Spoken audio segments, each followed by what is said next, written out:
Today is a time of equity, a time where barriers are being torn down collectively. Win-Win Real Estate is on the front lines of a movement for equity, the opportunity for home ownership, and wealth building with property.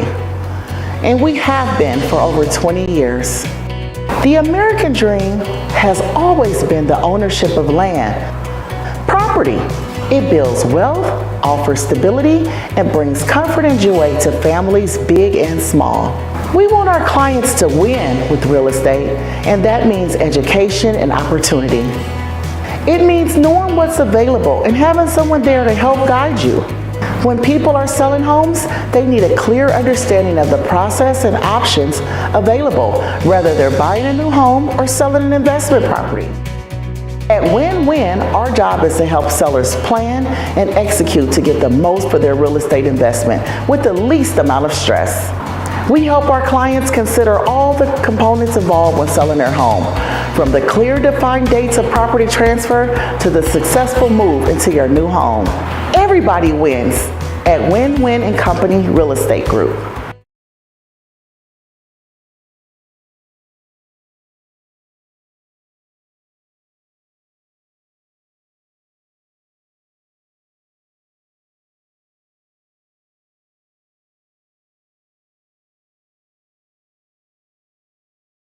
And now I have the honor of continuing our pregame lineup.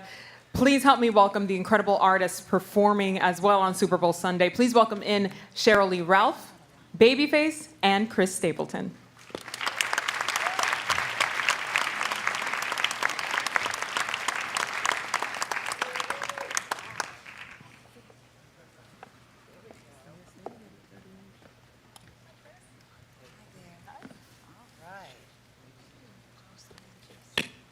I mean, this is the lineup of dreams, really, if you're thinking about it, when you think ahead at Super Bowl Sunday. I would love for each of you to take me through that moment when you got the call that you will be performing in the pregame show for Super Bowl 57. Cheryl Lee, I'll start with you. When first of all, they said, we just got a call, they would like you to sing at the Super Bowl, I said, what? Yes! It was just like that. Yeah. Yes, absolutely. Thrilled. Never in my wildest dreams did I ever think that I would be singing at the Super Bowl. What is it, 100 million people in the audience? Give or take. Yeah, just a little small thing, you know. But yes. What about for you, Babyface? I wish I go, but it wasn't that. I was surprised. I was like, this was not on my bucket list. Right. And it was not anything I ever imagined that I would do. So to get that call, are you sure me? And but I'm so honored. So, and also with who I'm singing with, I mean, you know, you got this dude over here that's like, you know, like only the best voice in the world. Come on, man. And, was just rocking out with Stevie Wonder. I mean, come on. What was the call like for you? Incredible, incredible. It's one of those calls you think you're not going to get. Right. And then you get the call and you're like, okay, let's do this.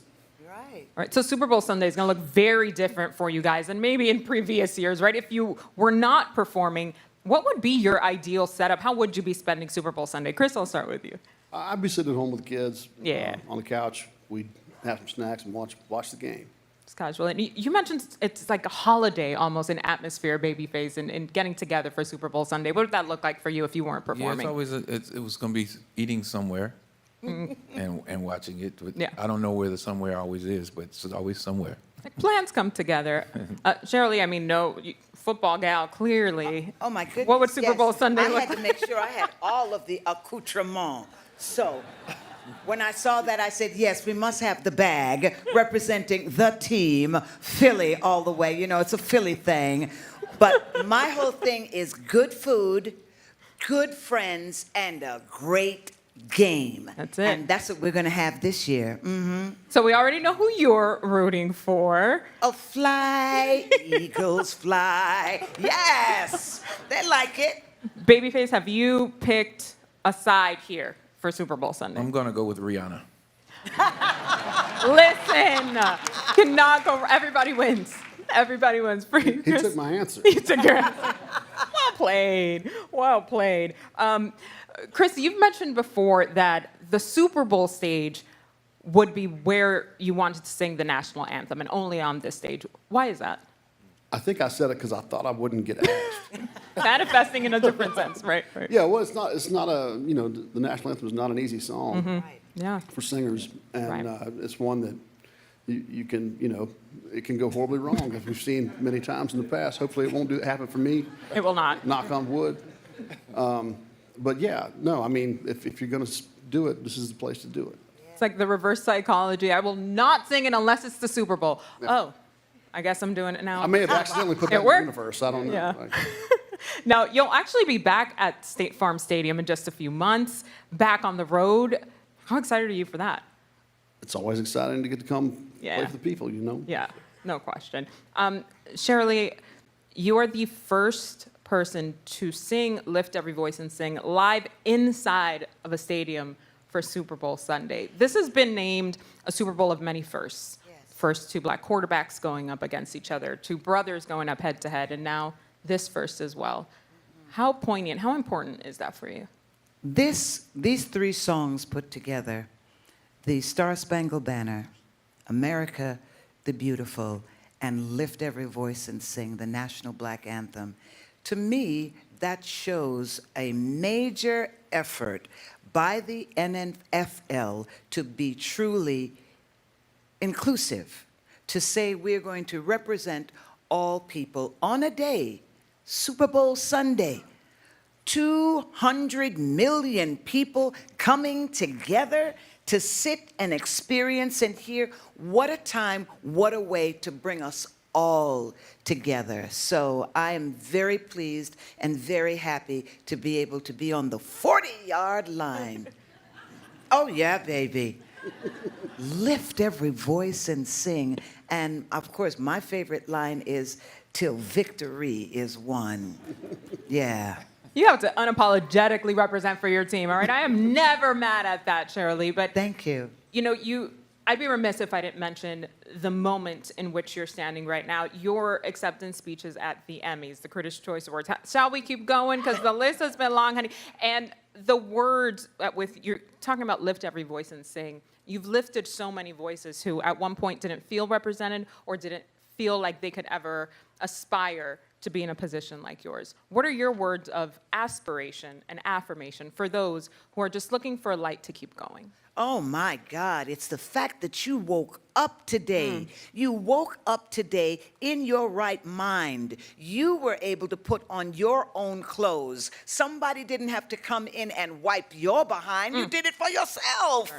That is an amazing accomplishment. And the fact that you are all here together in your greatness, in your journalism, in your media, in your fan, whatever it is, my God, that's so much to be thankful for. And we're going to have a great weekend. Look at me with these two. I feel so blessed. There's so much to look forward to. There is tomorrow. Hang on, because tomorrow could be fabulous. No, Miss Cheryl Lee taking us to church on this Good Morning. Yes, I love that. I'll bring her to every interview. Yes, 100%. Thank you, Chris. Baby Pips, you have said that America the Beautiful speaks to you melodically. For those of us who are not musical geniuses, what does that mean? And what is it that you feel when you hear this song? First of all, we are watching the Cheryl Lee Ralph show. Let's talk about it. No doubt. Can you answer that for me? It'll sound cooler.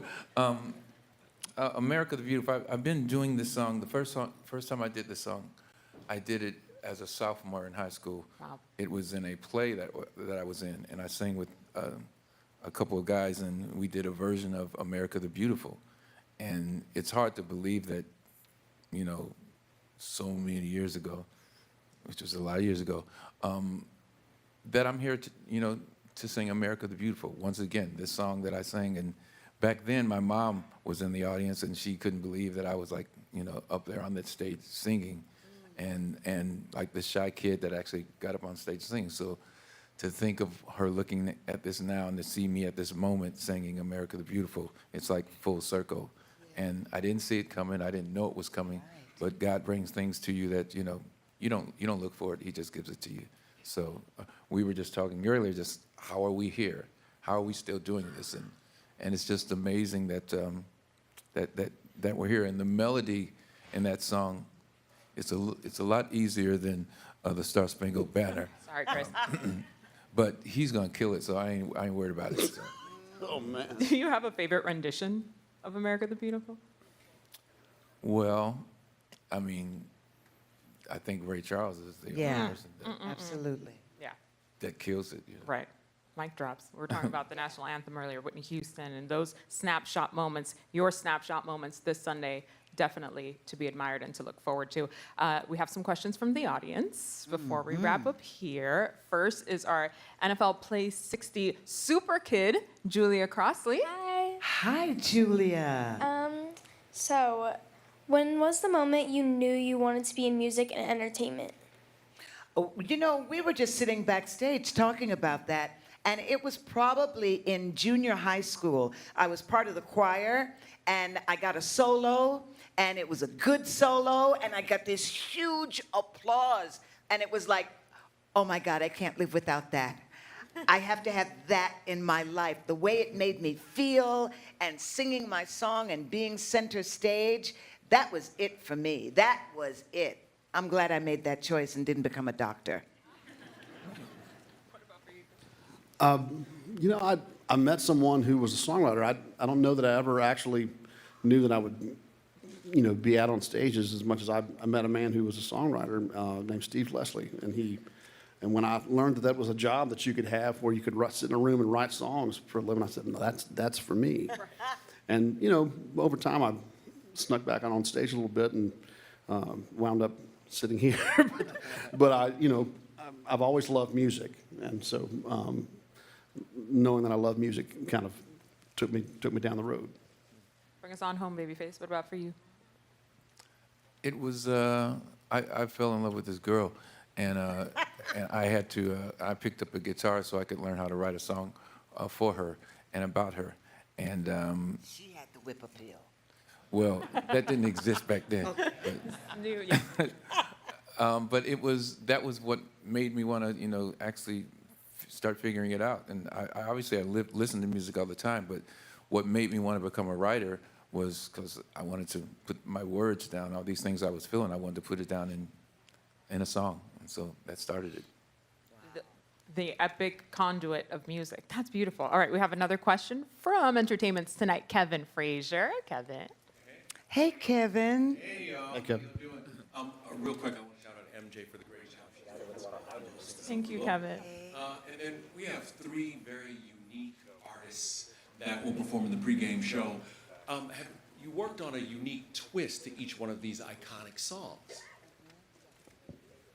I think for me, Lift Every Voice, it was to make sure that Adam Blackstone, who is my musical director, working with me on it, that we could have a version for people to understand the great lyrics of this song and what it means to continue to, through all the ups and downs, to carry on, to move on, to be forward thinking, learning from the past, the faith that the past taught us, the hope that the present has brought us. Hear these words. Let us march on to victory, the victory of liberty, the victory of justice for all is won.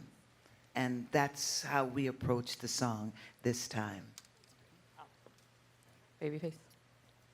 Once again, you are watching this Cheryl Lee Ralph. Coming behind that. I'm glad you're sitting here. What was the question again? A special twist. on Special each of the twist. songs. I think the only twist you can give it is yourself, is to be honest, and don't try to do anything incredible or something new for the sake of doing new. Give the words life to what it means to you as you sing it. So I'm just going to try to be as real as I can with it and with my voice, and it'll be what it'll be. I can't follow either one of those, but I'm going to go out there and play, and play it like I would play it, and that's if that's a twist, then so be it. Question. Thank you, Kevin. Thank you, Julia, for your questions. And thank you, Cheryl, Babyface, and Chris. Cannot wait to see what's coming on Sunday from each and every one of you. Really appreciate you all coming out here and spending some time here with the media ahead of Super Bowl Sunday. Thank you. Thank you, media. Thank you, guys. All right, up next, we'll hear from Apple Music's Nadeska Alexis and Rihanna on her much-anticipated halftime show performance. Yeah. I'll follow y'all.